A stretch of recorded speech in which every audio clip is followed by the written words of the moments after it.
First standard basic സയൻസിലെ 9th ചാപ്റ്ററാണ് ബഹിരാകാശം വിസ്മയങ്ങളുടെ ലോകം. ബഹിരാകാശം വിസ്മയങ്ങളുടെ ലോകം. പന്തിനു മേലിരിക്കുന്ന കുഞ്ഞിനുറുമ്പിനെ കണ്ടില്ലേ? നിങ്ങളൊരു പന്ത് കാണുന്നത് പോലെ ആയിരിക്കുമോ കുഞ്ഞനുറുമ്പ് ഈ പന്തിനെ കാണുന്നത്? പന്തിന്മേലിരിക്കുന്ന കുഞ്ഞനുറുമ്പ് പന്തിൻ്റെ രൂപം എങ്ങനെയായിരിക്കും കാണുന്നത്? നിങ്ങൾ വരച്ചതുപോലെയാണല്ലോ കൂട്ടുകാരും വരച്ചത്. ഇത് കുഞ്ഞു പിള്ളേർക്ക് വേണ്ടിയിട്ടുള്ളതാണ്, ഫസ്റ്റ് സ്റ്റാൻഡേർഡ് ആണല്ലോ.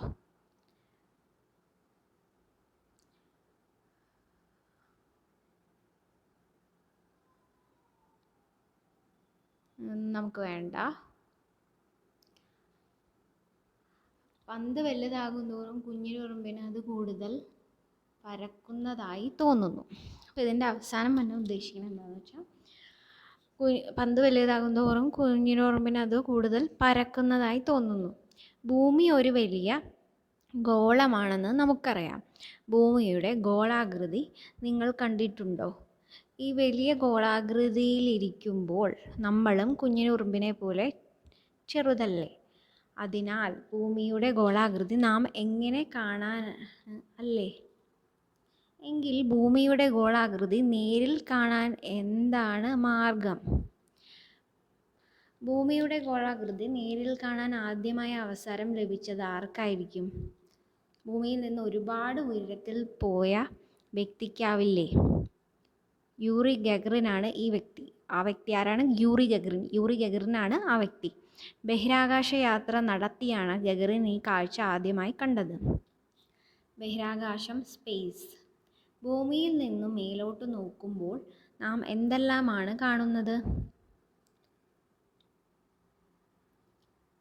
നമ്മൾ എന്തൊക്കെയാണ് കാണാറ്? പക്ഷികളെ കാണാം, മഴവില്ല് കാണാം, ചന്ദ്രനെ കാണാറുണ്ട്, ഒരുപാട് കാര്യങ്ങൾ കാണാറുണ്ട് അല്ലേ? പക്ഷികൾ, മേഘം കാണാം, മഴവില്ല് കാണാം, വിമാനം കാണാറുണ്ട്. എന്നിവയെല്ലാം ഭൂമിയുടെ അന്തരീക്ഷത്തിലാണ്. ഭൂമിയോടൊപ്പം കറങ്ങുന്ന അന്തരീക്ഷവും ഭൂമിയുടെ ഭാഗം തന്നെയാണ്. ഭൂമിയോടൊപ്പം കറങ്ങുന്ന അന്തരീക്ഷവും ഭൂമിയുടെ ഭാഗം തന്നെയാണ്. മുകളിലേക്ക് ചെല്ലും തോറും വായുമണ്ഡലം നേർത്തു വരുന്നു. ഭൂമിയുടെ അന്തരീക്ഷത്തിനപ്പുറമുള്ള വിശാലമായ ശൂന്യപ്രദേശമാണ് ബഹിരാകാശം. അപ്പോൾ മുകളിലേക്ക് ചെല്ലും തോറും വായുമണ്ഡലം നേർത്തു വരുന്നു. ഭൂമിയുടെ അന്തരീക്ഷത്തിനപ്പുറമുള്ള വിശാലമായ ശൂന്യപ്രദേശമാണ് ബഹിരാകാശം. ബഹിരാകാശം ഭൂമിക്കും ചുറ്റും. നമുക്ക് മുകളിൽ മാത്രമാണോ അന്തരീക്ഷവും അതിനപ്പുറം ബഹിരാകാശവും ഉള്ളത്? ഗ്ലോബ് പരിശോധിക്കൂ. ഭൂമിയിൽ ഇന്ത്യയുടെ എതിർഭാഗത്തല്ലേ അമേരിക്കയുടെ സ്ഥാനം? എങ്കിൽ അവരുടെ തലയ്ക്ക് മുകളിൽ അന്തരീക്ഷവും ബഹിരാകാശവും ഇല്ലേ? ചിത്രം നോക്കൂ.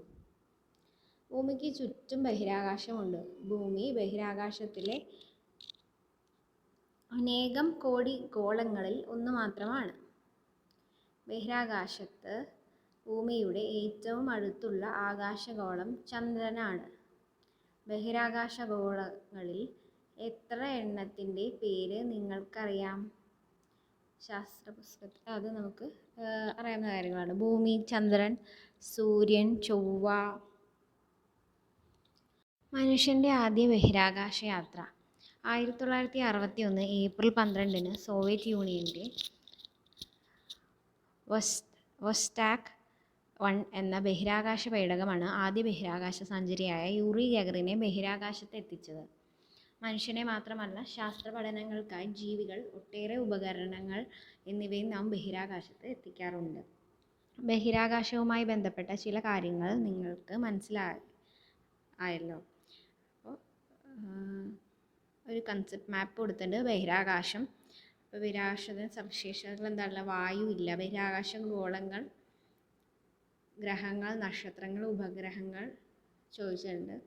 അതുപോലെ ആദ്യ ബഹിരാകാശ യാത്ര ആരാണ് നടത്തിയത്? വാഹനം, വർഷം, സഞ്ചാരി. ഇത് നമ്മൾ പഠിക്കണം. രാജ്യം ഏതായിരുന്നു?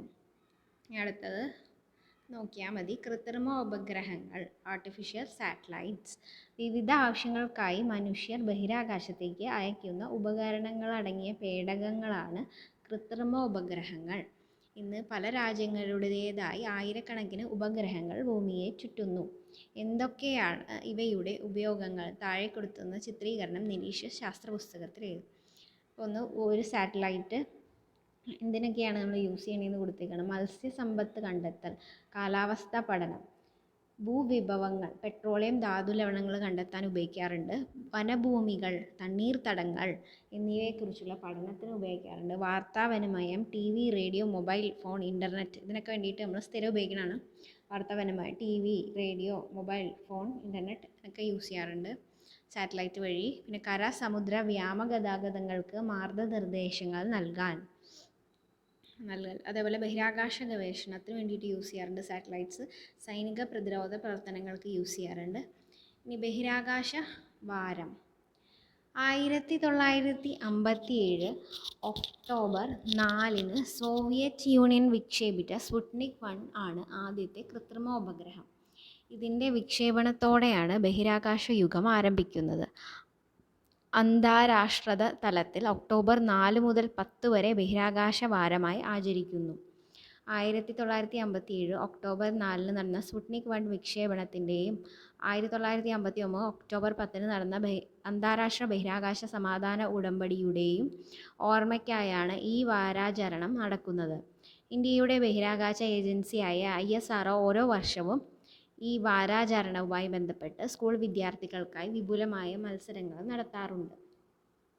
ബഹിരാകാശ ഗവേഷണ ചരിത്രത്തിലെ ചില പ്രധാന സംഭവങ്ങളാണ് താഴെ സൂചിപ്പിച്ചിട്ടുള്ളത്. ഇത്തരത്തിലുള്ള സംഭവങ്ങളുടെ വീഡിയോ ദൃശ്യങ്ങൾ നമുക്ക് വേണമെങ്കിൽ കാണാം.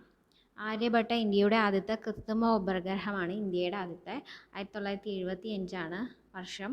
അമേരിക്കയുടെ ആദ്യ ഉപഗ്രഹ വിക്ഷേപണമാണ് ഇത് കൊടുത്തേക്കുന്നത്. 1958 വിക്ഷേപിച്ചത്. ഇനി ലൈക്ക ആദ്യമായി ബഹിരാകാശത്തെത്തിയ ജീവിയാണ് സോവിയറ്റ് യൂണിയൻ പട്ടിയാണ്.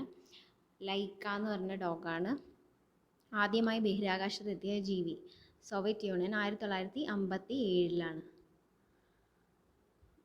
ഈ വിക്ഷേപണ വാഹനങ്ങൾ, ലോഞ്ചിങ് വെഹിക്കിൾസ്. ബഹിരാകാശ പഠനത്തെ കൃത്രിമ ഉപഗ്രഹങ്ങളെ മനുഷ്യനെയും എത്തിക്കേണ്ടതുണ്ടല്ലോ. ആ ആവശ്യങ്ങൾക്കായിട്ട് ഉപയോഗിക്കുന്ന വിക്ഷേപണ വാഹനങ്ങളാണ് റോക്കറ്റുകൾ. ദീപാവലിക്കും വിഷുവിനും പെരുന്നാളിനും ക്രിസ്മസിനുമെല്ലാം നാം കത്തിച്ചുവിടുന്ന ചെറിയ റോക്കറ്റുകളാണ് വിക്ഷേപണ വാഹനങ്ങളുടെ ആദ്യ രൂപങ്ങൾ. സാറ്റേൺ 5 മനുഷ്യൻ ഇന്നേ വരെ നിർമ്മിച്ച റോക്കറ്റുകളിൽ ഏറ്റവും വലുതാണ്. സാറ്റേൺ 5 USAയുടെയാണ്. സാറ്റേൺ 5 മനുഷ്യൻ ഇന്നേ വരെ നിർമ്മിച്ച റോക്കറ്റുകളിൽ ഏറ്റവും വലുതാണ് സാറ്റേൺ 5. മുകളിലേക്ക് എറിയുന്ന കല്ല് താഴേക്ക് വരുന്നത് കണ്ടിട്ടില്ലേ? അപ്പോൾ ഭൂമി കല്ലിനെ ആകർഷിക്കുന്നത് മൂലമാണിത്. ഭൂമിയുടെ ആകർഷണത്തെ അതിജീവിച്ച് മനുഷ്യനെയും ഉപഗ്രഹങ്ങളെയും ബഹിരാകാശത്തെത്തിക്കുക എന്നാണ് റോക്കറ്റുകളുടെ മുഖ്യ ധർമ്മം. അതാണ് എസ്കേപ്പ് വെലോസിറ്റി എന്ന് പറയുന്നത്. ടീച്ചറുടെ സഹായത്തോടെ വിവിധ റോക്കറ്റ് വിക്ഷേപണങ്ങളുടെ വീഡിയോകൾ നമുക്ക് വേണമെങ്കിൽ കാണാം. നെറ്റിൽ സെർച്ച് ചെയ്ത വീഡിയോസ് കാണാം. റോക്കറ്റ് മാതൃക നിർമ്മിക്കാം. ആവശ്യമായ സമയത്ത് പിള്ളേർക്ക് വേണ്ടിയിട്ടുള്ളതാണ്. റോക്കറ്റ്സിൻ്റെ നിർമ്മാണത്തിന് ബന്ധപ്പെട്ട ഇതാണ്. ഇന്ത്യൻ ബഹിരാകാശ സഞ്ചാരികൾ. ബഹിരാകാശ യാത്ര നടത്തിയ ആദ്യത്തെ ഇന്ത്യക്കാരൻ രാകേഷ് ശർമ്മയാണെന്ന് അറിയാമല്ലോ. ബഹിരാകാശ യാത്ര നടത്തിയ ആദ്യ ഇന്ത്യക്കാരൻ ആരാണ്? രാകേഷ് ശർമ്മ. അദ്ദേഹത്തിന് പുറമെ കൽപ്പന ചൗള, സുനിത വില്യംസ് എന്നീ ഇന്ത്യൻ വംശജരും ബഹിരാകാശത്തേക്ക് പോയിട്ടുണ്ട്. തൻ്റെ രണ്ടാമത്തെ ബഹിരാകാശ യാത്രയ്ക്കിടയിൽ കൊളംബിയ സ്പേസ് ഷട്ടിലിനുണ്ടായ അപകടത്തിൽപ്പെട്ട് കൽപ്പന ചൗള ദാരുണമായി മരണമടഞ്ഞു.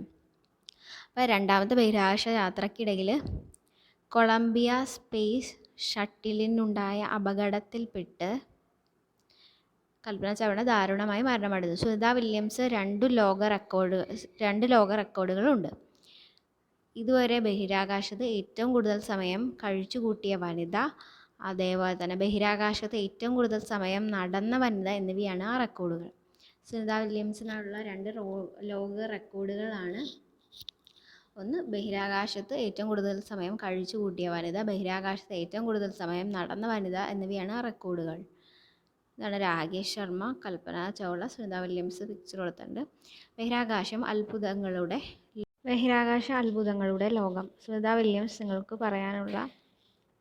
നിങ്ങളോട് പറയാനുള്ള ബഹിരാകാശ വിശേഷങ്ങൾ ശ്രദ്ധിക്കൂ. ബഹിരാകാശ നിലയത്തിൻ്റെ ജാലകം വഴിയുള്ള ഭൂമിയുടെ കാഴ്ചകൾ അതിമനോഹരമാണ്. ഭൂമിയിലെ രാത്രിയും പകലും ഒരേ സമയം ഞങ്ങൾക്ക് ഇവിടെ നിന്ന് കാണാൻ കഴിയുന്നു. ഭൂമിയെ ചുറ്റിക്കൊണ്ടിരിക്കുന്ന ബഹിരാകാശ നിലയത്തിൽ വസ്തുക്കൾക്ക് ഭാരം അനുഭവപ്പെടുന്നില്ല. ഇവിടെ ഭാരത്തിൻ്റെ കാര്യത്തിൽ ഒരു ഉറുമ്പും ഞാനും ഒരേപോലെയാണെന്ന് പറഞ്ഞാൽ നിങ്ങൾ വിശ്വസിക്കുമോ? ഭാരമില്ലാത്തതുകൊണ്ട് ഞങ്ങൾക്കിവിടെ നടക്കാൻ കഴിയുന്നില്ല. ഇവിടുത്തെ നടത്തം ഒരുതരം ഒഴുകി നടക്കലാണെന്ന് പറയാം. ഞങ്ങൾക്ക് ശ്വസിക്കാൻ വേണ്ട വായു പോലും ഭൂമിയിൽ നിന്ന് കൊണ്ടുവരണം. ഇവിടെ വെള്ളം കുടിക്കുന്നതും ഭക്ഷണം കഴിക്കുന്നതും വിചിത്രമായ രീതിയിലാണ്. ഇവിടെ വെള്ളം ഒഴിച്ച് കുളിക്കാനാകുന്നില്ല. സ്പോഞ്ച് ഉപയോഗിച്ച് നനച്ചു തുടയ്ക്കുകയാണ് പതിവ്. മെത്തയിൽ കിടന്ന് സുഖമായി ഉറങ്ങാൻ പോലും ഇവിടെ കഴിയില്ല. ഒഴുകി നടക്കാതിരിക്കാൻ ഉറപ്പിച്ച കട്ടിലിനോട് ശരീരം ബെൽറ്റിട്ട് കെട്ടണം. വായു ഇല്ലാത്തതിനാൽ ഇവിടെ ആകാശം കറുത്ത് ഇരുണ്ടതായി കാണുന്നു. ഇവിടെ നിന്ന് പകൽ പോലും നക്ഷത്രങ്ങളെ കാണാൻ കഴിയും. ബഹിരാകാശം അത്ഭുതങ്ങളുടെ ലോകമാണെന്ന് മനസ്സിലായില്ലേ? ഒട്ടേറെ അനുഭവങ്ങൾ ഇനിയും പറയാനുണ്ട്. ഞാൻ വിവരിച്ച രസകരമായ അനുഭവങ്ങളുടെ വീഡിയോകൾ വേണമെങ്കിൽ നമുക്ക് നോക്കിയാൽ കാണാമെന്ന്. സുനിത വില്യംസിൻ്റെ ബഹിരാകാശ അനുഭവങ്ങൾ മനസ്സിലായല്ലോ നമുക്ക്. അവയ്ക്ക് പറയുന്ന കാര്യങ്ങൾ എന്താണ്? അനുഭവങ്ങൾ. ഭൂമിയിലെ രാത്രിയും പകലും ഒരേ സമയം കാണാനാകുന്നു. വളരെ അകലെ ആയതിനാൽ ഭൂമിയെ മുഴുവൻ കാണാനാകുന്നു. ഉറുമ്പിനെ പോലെ തന്നെ സഞ്ചരിക്കാൻ അതേപോലെ ഭാരം അനുഭവപ്പെടുന്നില്ല. അപ്പോൾ എന്താണ് പറഞ്ഞത്? ഉറുമ്പിനെ പോലെ തന്നെയായിരിക്കും നമുക്ക് വെയിറ്റ് അനുഭവമുള്ളൂ. ഉറുമ്പും നമ്മൾ തമ്മിൽ വെയിറ്റ് ഇല്ല ബഹിരാകാശത്ത്. ശ്വസിക്കാനുള്ള വായു ഭൂമിയിൽ നിന്ന് നമ്മൾ കൊണ്ടുപോകണം. പിന്നെ മെത്തയിൽ കിടന്ന് സുഖമായി ഉറങ്ങാനാവില്ല. പകൽ പോലും നക്ഷത്രങ്ങളെ കാണാം. അപ്പോൾ ഭൂമിയിലെ രാത്രിയും പകലും ഒരേ സമയം മുകളിലായതുകൊണ്ട് രാത്രിയും പകലും ഒരേ സമയം കാണാം. സുനിത വില്യംസിനെ നേരിൽ കാണാൻ നിങ്ങൾക്ക് ഒരവസരം ലഭിച്ചു എന്ന് കരുതൂ. അവരോട് കൂടുതൽ കാര്യങ്ങൾ ചോദിച്ചറിയാൻ നിങ്ങൾക്ക് ആഗ്രഹമില്ലേ? പിന്നെ മനുഷ്യൻ ചന്ദ്രനിൽ. മനുഷ്യൻ ഇന്നേ വരെ കാലുകുത്തിയ ഏക അന്യഗോളം ചന്ദ്രനാണ്. അമേരിക്കക്കാരായ Neil Armstrong, Edwin Buzz Aldrin എന്നിവർ 1969 ജൂലൈ 21 ആദ്യമായി ചന്ദ്രനിൽ ഇറങ്ങി. അമേരിക്കൻ ബഹിരാകാശ ഏജൻസിയായ നാസയുടെ അപ്പോളോ 2 എന്ന ബഹിരാകാശ വാഹനമാണ് ഇതിനുപയോഗിച്ചത്. മൈക്കിൾ കോളിൻസ് എന്ന സഞ്ചാരിയും വാഹനത്തെ നിയന്ത്രിച്ചു കൊണ്ട് ഈ യാത്രയിൽ കൂടെയുണ്ടായിരുന്നു. മൈക്കിൾ കോളിൻസ് എന്ന സഞ്ചാരി വാഹനത്തെ നിയന്ത്രിച്ചുകൊണ്ട് ഈ യാത്രയിൽ കൂടെയുണ്ടായിരുന്നു. മനുഷ്യൻ ചന്ദ്രനിൽ ആദ്യമായി കാലുകുത്തിയതിൻ്റെ വാർഷിക ദിനമായി ജൂലൈ 21 ചാന്ദ്ര ദിനമായി ആചരിക്കുന്നു. അപ്പോൾ മനുഷ്യൻ ചന്ദ്രനിൽ ആദ്യമായിട്ട് കാലുകുത്തിയ വാർഷിക ദിനമായിട്ട് ജൂലൈ 21 ചാന്ദ്ര ദിനമായി എന്നാണ് July 21. Neil Armstrong, Michael Collins, Edwin Buzz Aldrin photo എടുത്തിട്ടുണ്ട്.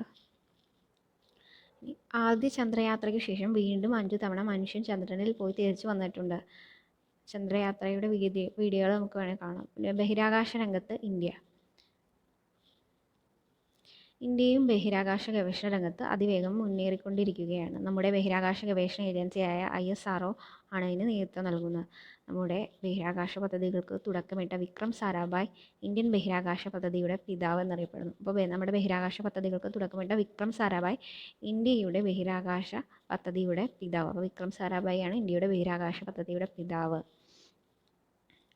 വിവിധ രാജ്യങ്ങളുടെ ബഹിരാകാശ ഏജൻസികൾ ഇന്ത്യയുടെ ISRO, USA, നാസ, യൂറോപ്പിൻ്റെ ESA ആണ്. ജപ്പാൻ JAXA, ജപ്പാൻ്റെ ജപ്പാൻ്റെ JAXA, റഷ്യയുടെ RSA, ചൈനയുടെ CNSA. ISROയുടെ ലോഗോ ഇവിടെ കൊടുത്തിട്ടുണ്ട്.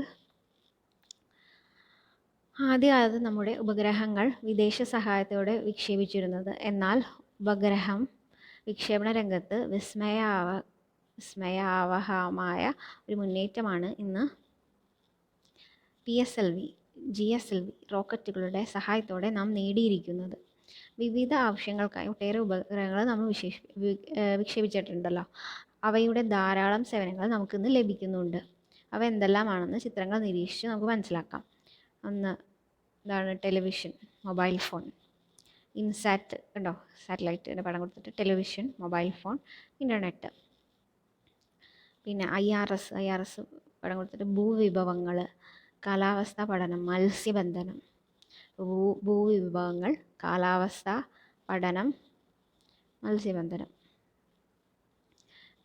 വാർത്താവിനിമയത്തിന് നാം ആശ്രയിക്കുന്ന ഉപഗ്രഹങ്ങളാണ് ഇൻസാറ്റുകൾ.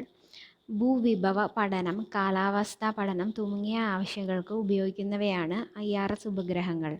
വിദ്യാഭ്യാസ കാര്യങ്ങൾക്കായി നാം പ്രയോജനപ്പെടുത്തിയ ഉപഗ്രഹമാണ് എഡ്യൂസാറ്റ്. ഇൻസാറ്റ്, IRS പരമ്പരകളിൽ വിവിധ ആവശ്യങ്ങൾക്കായി ഒട്ടേറെ ഉപഗ്രഹങ്ങൾ നാം വിക്ഷേപിച്ചിട്ടുണ്ട്. അതേപോലെ ഇന്ത്യയുടെ അഭിമാനമായ ചന്ദ്രയാൻ, ഇന്ത്യയുടെ ചാന്ദ്രപര്യവേഷണ ആദ്യത്തെ ദൗത്യമാണ് ഇന്ത്യയുടെ ചന്ദ്രയാൻ. ഇന്ത്യയുടെ ചാന്ദ്ര പര്യവേഷണ പദ്ധതിയാണ് ചന്ദ്രയാൻ. ഇന്ത്യയുടെ പ്രഥമ ചന്ദ്ര ദൗത്യമായ ചന്ദ്രയാൻ 2008 ഒക്ടോബർ 22 വിക്ഷേപിക്കപ്പെട്ടു. 2008 ഒക്ടോബർ 22 വിക്ഷേപിക്കപ്പെട്ടു. ഇന്ത്യയുടെ ആദ്യ ചന്ദ്ര ദൗത്യം എന്ന തിളക്കമാർന്ന വിജയം കണ്ടു. അപ്പോൾ ഇന്ത്യയുടെ ആദ്യ ചന്ദ്ര ദൗത്യം തിളക്കമാർന്ന വിജയം കണ്ടു. ചന്ദ്രനിലെ ജലസാന്നിധ്യം കണ്ടെത്തിയത് ചന്ദ്രയാനാണ്. ചന്ദ്രയാൻ 2 അതേപോലെ ചൊവ്വാ ദൗത്യമായ മംഗൾയാൻ, ചന്ദ്രയാൻ 2, പിന്നെ ചൊവ്വാ ദൗത്യമായ മംഗൾയാൻ, സൗര ദൗത്യമായ ആദിത്യ എന്നിവയും ഇന്ത്യയുടെ ബഹിരാകാശ പദ്ധതികളിൽ പെടുന്നു. ഇന്ത്യയുടെ ഭാവി ബഹിരാകാശ പദ്ധതികളിൽ നാളെ നിങ്ങൾക്കും പങ്കാളിയായേക്കാം. പിന്നെ സെമിനാർ എന്ന് പറഞ്ഞ് കൊടുത്തേക്കാണ് ബഹിരാകാശ രംഗത്ത് ഇന്ത്യ എന്ന വിഷയത്തെ ആസ്പദമാക്കി ക്ലാസ്സിൽ പിള്ളേർക്ക് വേണ്ടിയിട്ടുള്ളതാണ്.